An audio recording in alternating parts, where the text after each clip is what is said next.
Now, we're getting ready to talk about translation in another lecture, and it's relevant before I do that I talk about some of the other RNAs that are important. I've been pretty much talking about messenger RNAs to this point, and this figure shows the schematic structure for a transfer RNA.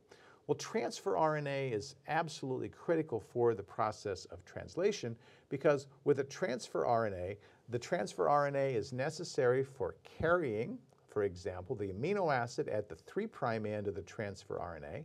And where I'm pointing to here is where the amino acid is actually attached to the transfer RNA.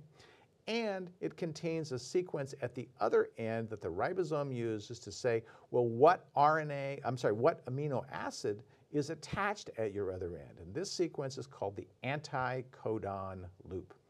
Transfer RNAs have a two-dimensional structure that looks something like what you can see on the screen here.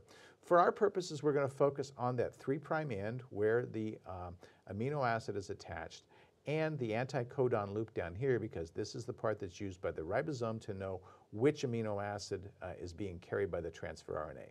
The other loops for our purposes aren't important, but I will point out, as I mentioned in the lecture, that many of the bases within a transfer RNA are chemically modified, and we don't know in every case exactly why that occurs.